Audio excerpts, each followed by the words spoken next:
तुम नंगे आए थे और नंगे ही जाओगे। तुम कमजोर आए थे और कमजोर ही जाओगे। तुम बगैर पैसे और सामान के आए थे और बगैर पैसे और सामान के ही वापस जाओगे।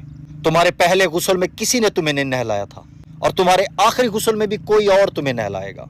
बस यही जिंदगी की हकीकत है। तो फिर इतनी बुराई, हसद, नफरत और गुरूर क्यों?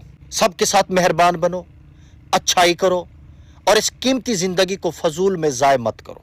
जो आज तुम्हारे पास है कल वो किसी और के पास होगा। यह जिंदगी चंद दिनों की मेहमान है। यहां सब कुछ आर्जी है, सिर्फ आमाल रह जाएंगे। नफरत छोड़ दो, दिल साफ कर लो, किसी का दिल जीत लो, यही असल कामयाबी है। क्योंकि आखिर में ना दौलत साथ जाएगी और ना ही नाम, सिर्फ तुम्हारी अच्छाइयां तुम्हारे साथ जाएंगी। क्योंकि आखिर में गिना नहीं जाएगा कि तुमने क्या कमाया, बल्कि यह देखा जाएगा कि तुम